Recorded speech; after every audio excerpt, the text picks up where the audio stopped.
Welcome to Caregiver S.O.S. On Air, presented by the WellMed Charitable Foundation, with nationally known gerontologist Carol Zernial and award-winning veteran broadcaster Ron Aaron.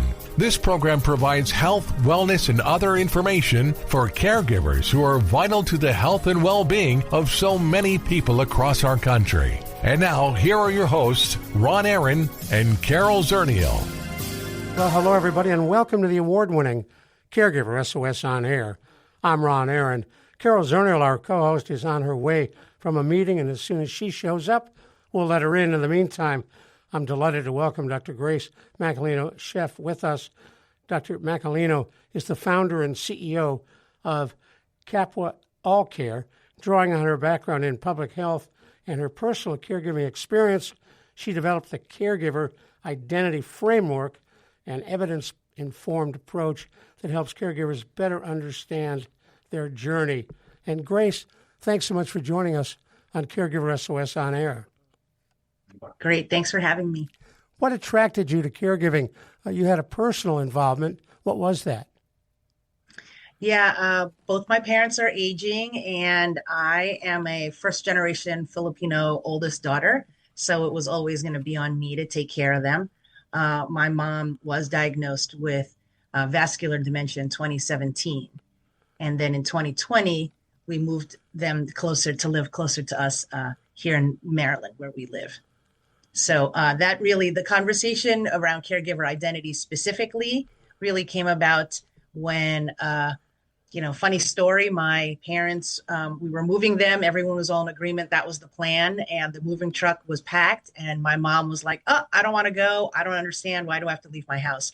My dad starts fighting with her, and I'm navigating, his journey, my mom's, like all of us, to just get everyone into the van. And it dawns on me that, oh my gosh, it's only going to get harder from here. That was just the beginning.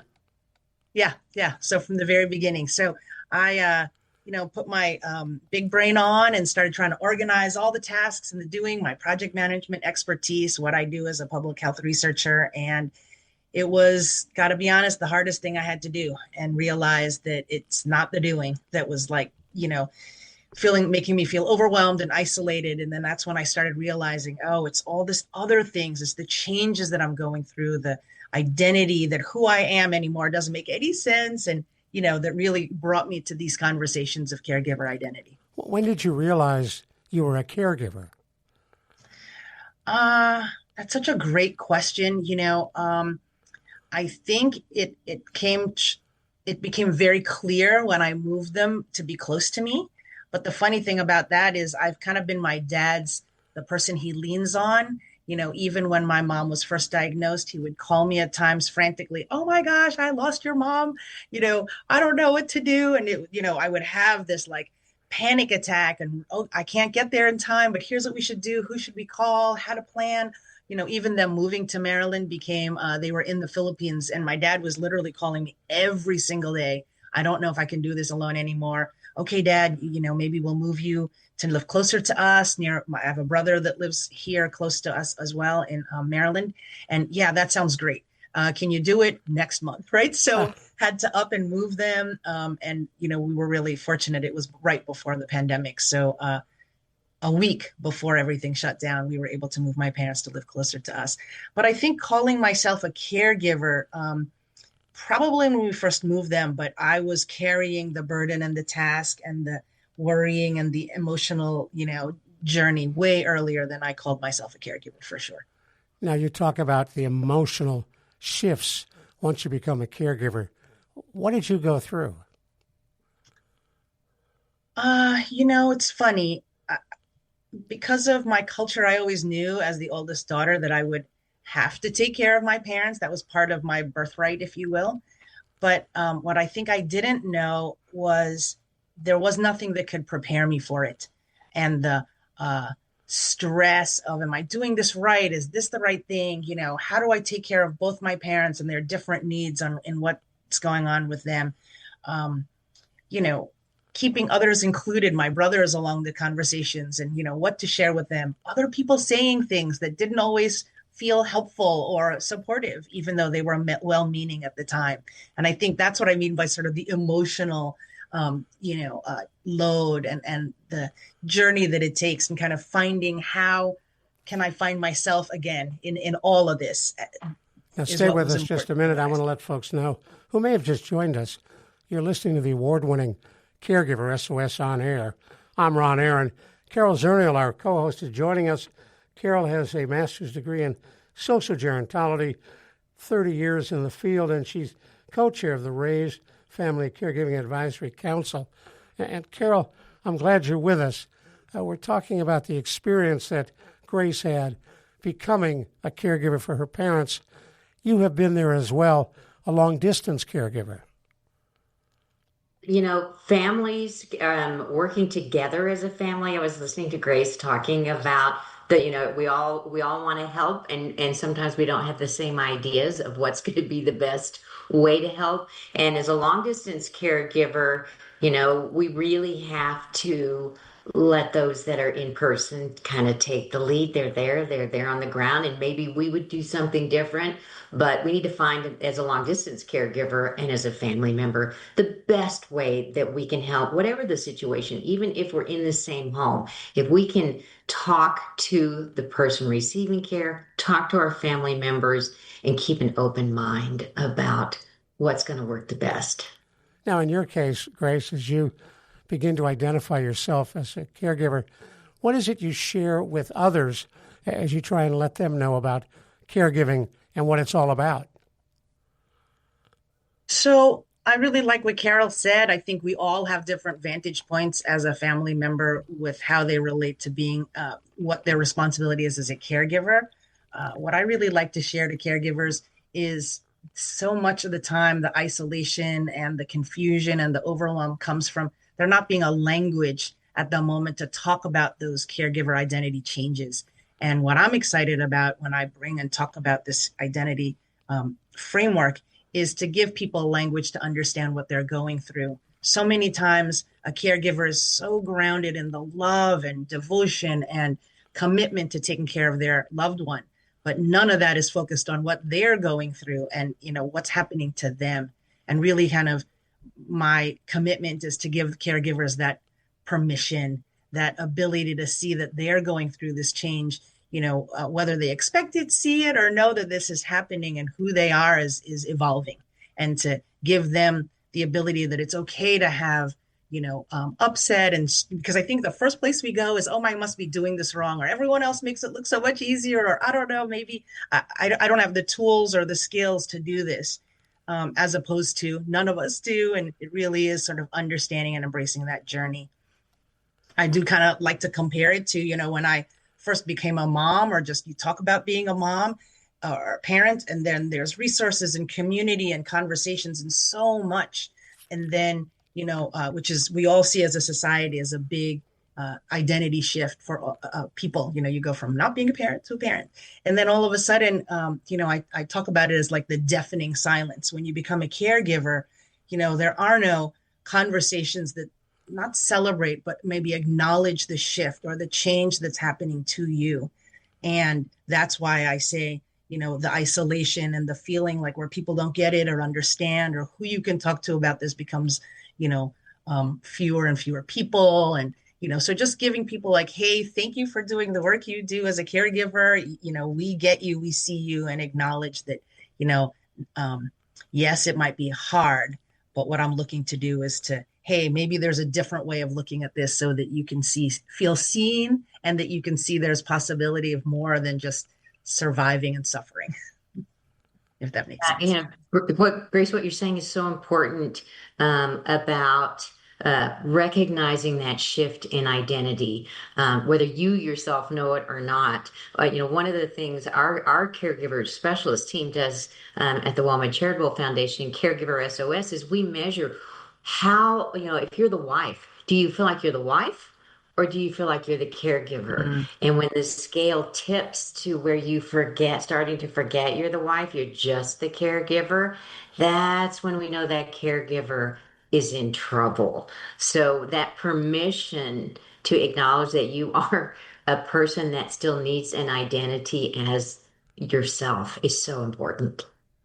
Oh, I love that. And I think you're right. measuring that difference, that shift is valuable, realizing that who you are, even as a daughter or a spouse, might change too. Right now, my mom, we just recently moved her into memory care, and my dad now lives with us. And I'm watching, my dad really struggle with what that, yes, my mom has more support in the maybe daily activities of tasks of those caregiving, but, who he is or has defined himself as a caregiver is now evolving as well. And, the loss of that or understanding what that shift means for him, I think is really challenging for him. And I, as their daughter, have to also navigate and learn how best to support them separately, right? And kind of know my boundaries. And, he will at times say, hey, you're just the daughter, what I'm going through, you don't know and understand, and to really know and respect that as well. Now, Carol, I've heard you When talk about... my mother went into memory care. Oh, sorry, Ron, am I stepping on you? You're going Yes, right where I was going to go, which is how your father suddenly saw himself as a husband again when your mom went into memory care. So, the story that Ron knows about my family is we did put my mother in memory care. And the social worker told my father what helped make that decision, because he really couldn't care for her anymore at home. It wasn't safe. Was that you get to be the husband again. You get to, you don't have to be the 24/7 caregiver. And within probably 2 weeks of her moving in, my father walked in. He was holding hands with my mom.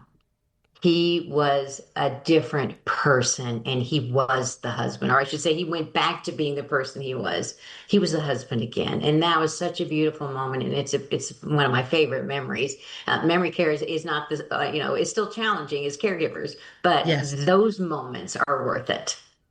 100%. And we're looking forward to that moment. My dad, I think, is maybe more attached than we realized, that, how their marriage maybe has looked over the last 5 to 7, since 2017 years, has been as that caregiver. And I think this adjustment, he's 87, right, is tough for him in terms of kind of separating the husband from the caregiver, right?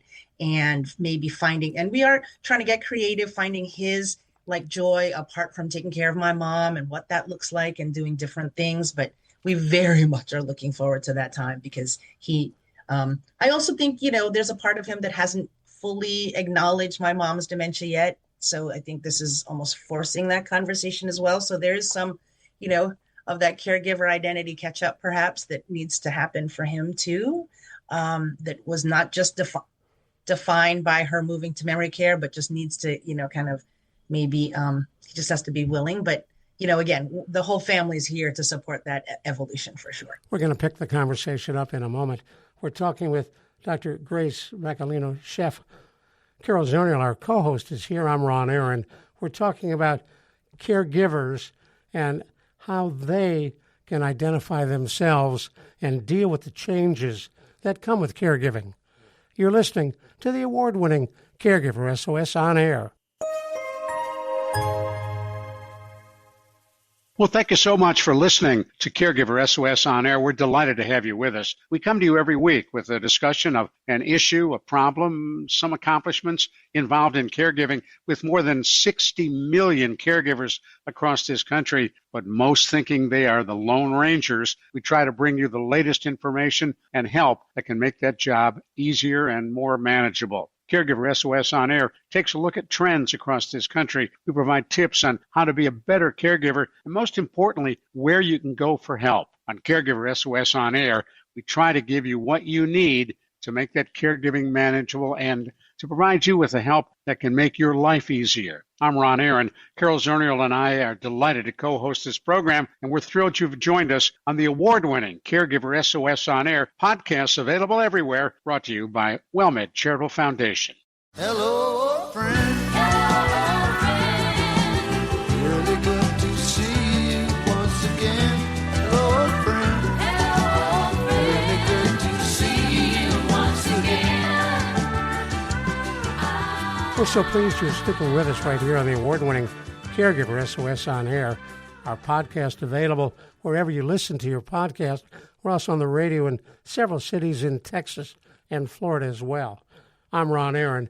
Our co-host Carol Zernial is with us, and we're talking with Dr. Grace Macalino, Chef, about her experiences in caregiving and her company, which deals with and helps caregivers. Tell us a little bit about your business. So we're around because, like you had mentioned earlier, my lived experience just couldn't ignore the gap in the work to support caregivers. I'm a public health researcher, very well funded, NIH funded HIV at the time researcher focused on, impacting change for communities and how to support and basically create interventions that impact change broadly. So Kapwa AllCare, Kapwa is a Filipino word that means kindred spirit. We are all connected.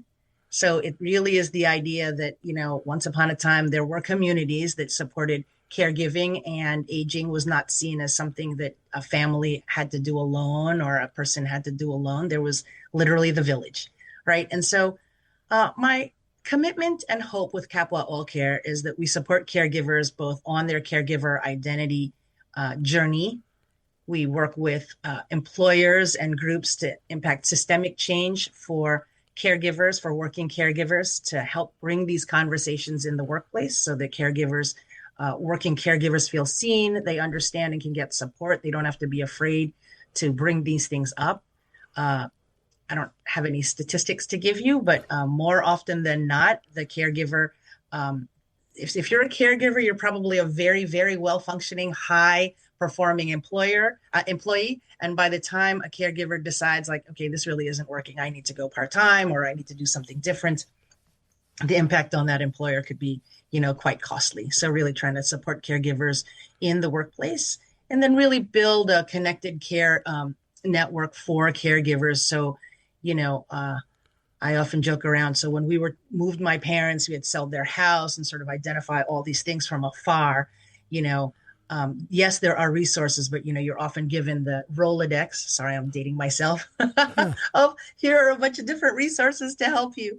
And sometimes, you just want, here's the name of a person and here's a phone number that can help you, right? Sort of trying to help caregivers have some sense of like, okay, not everything is overwhelming, right? And connect them to like a connected care network. So those are sort of the three ways that Kapwa AllCare is hoping to support caregivers. But I do believe, these conversations are so valuable. Our commitment to getting, really sharing this caregiver identity framework that I've created and, starting to work with researchers to help, really assess and research more how we can move caregivers through the stages of caregiver identity, really to get to agency, really realizing that, yes, it's hard. There's nothing we can do about the doing for sure. Dementia sucks.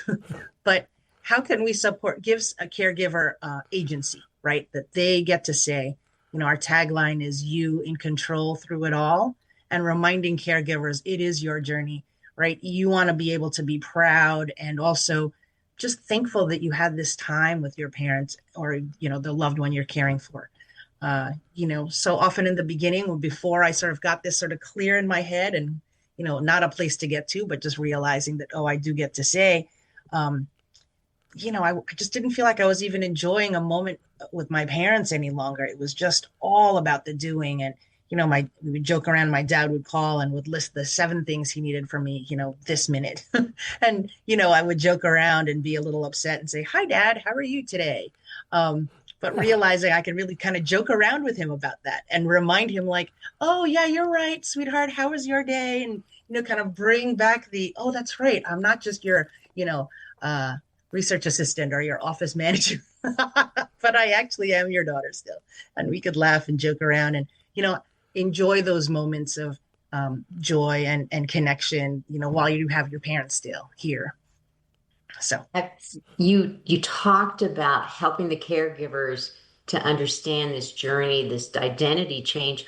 What tools do you use or how do you help them see and hear what you're saying? So to begin with, I'm finding even just knowing that something other than surviving and suffering is possible is kind of like wait, what? I think it's giving language to this journey, this identity journey has been so impactful. And I've that's moved me for what it brings to people. I think giving language to their experience and having it be okay that no matter where they are, not only are they okay, like, thank you for doing that, right?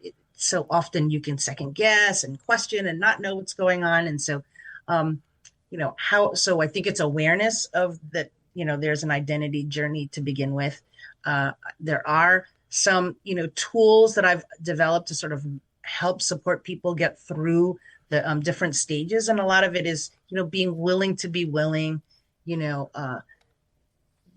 being present, allowing yourself grace, right? Things like, there's a phrase in the Filipino community called bahala na, which literally means, like, you got to let it go. Like, it is what it is. I think is exactly what it means, right? And just, on the one hand, some can think it sounds a little fatalistic, but it really is. You do all the planning and all the preparation and all the best you can. And then at some point you do just have to go, bahala na, it is what it is. I can't control everything. And I have to be okay with, I'm good. I did what I had to. And, because it sucks, right? I mean, I'm culturally, the idea of putting my mom in a memory care place was really, really challenging. And it is what she needed next. But, kind of dealing with the guilt and the upset and the worry and the shame even was a lot. And to be able to see that, oh, that's not mine to own, right? My journey includes those pieces. But in the end, I have to do right by my parents. Shame, Sorry. shame because you saw your role and responsibility as her oldest daughter to do the care yourself. Correct. Yeah. I'm sorry. Did I miss a question? Yes, I did see that. But were you asking me something? No, I'm asking you, is that what you were feeling when you were feeling guilt and shame? Oh, great. Yes, I think it's feeling that burden, but then also I felt like I had to own that narrative myself completely, right? That there wasn't space before I saw that it was my identity or my journey to own. It was all about what everyone else was demanding. It's like caregiving often it feels like something put on you and you don't get to say. You just have to, okay, suck it up and make it happen, do the thing. And then I think when I was able to see, oh, I have to be okay with me. I have to be at the end of this, be, proud or wherever I am about how I was in this journey of taking care of my parents. Then I was able to think, all right, well, in other areas of my life, I was okay to say, hey, I get to say, I'm raising my kids. How I choose to raise them is my, people may agree or not agree, but it doesn't matter. Right. And I think I almost forgot that when I became a caregiver, and it was almost like a remembering, oh, a bunch of relatives and people who don't know us or whatever might have a comment or things to say about what it looked like in terms of how we took care of our parents. But in the end, right, nobody knows the details of a family or a life or the love that you have for, your loved ones. And, you kind of have to live with your choices. And that was the good news as far as what I was concerned. How is your dad doing? He's doing great. He's, the neat thing is, I think he's giving himself permission because he now lives with us, right? My kids are in college age. So he's around them again. So he gets to see and kind of laugh and joke around. He's giving himself permission to live his life separately from my mom. And I think that's great. I think I can see him, like I said, giving, like, it's okay. Like, he doesn't have to feel bad or guilty that he's, having a life apart from my mom, which is also, Carol, to your end, slowly but surely reminding him that not only is he a husband, but he's also, a senior man living his life now that isn't just all wrapped up in sort of what my mom's needs might be. Well, we're out of time. Does your mother recognize him when he comes through the door? Oh, yes, 100%. My mom still recognizes him. He does still stay there sometimes. She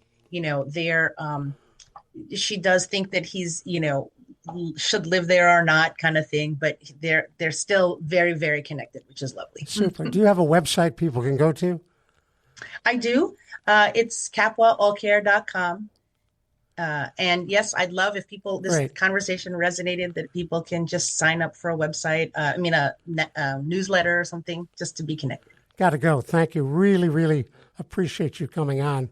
Thank you to Carol Zernial. I'm Ron Aaron. We'll talk with you soon right here on the award-winning Caregiver S.O.S. On Air. The executive producer for Caregiver S.O.S. On Air is Daniel Calderon. The producer is Sharice Pendleton. And the associate producer is Catherine Oglesby. We'll see you next week on Caregiver S.O.S. On Air. You've been listening to Caregiver S.O.S. On Air, an exclusive presentation of the WellMed Charitable Foundation. We welcome emails with suggestions and comments on this program at radio@wellmed.net. Join co-hosts Carol Zernial and Ron Aaron next week for more on caregiving, improving the health and well-being of caregivers and their care recipients everywhere. For more on caregiving and podcasts of our programs, visit caregiversos.org.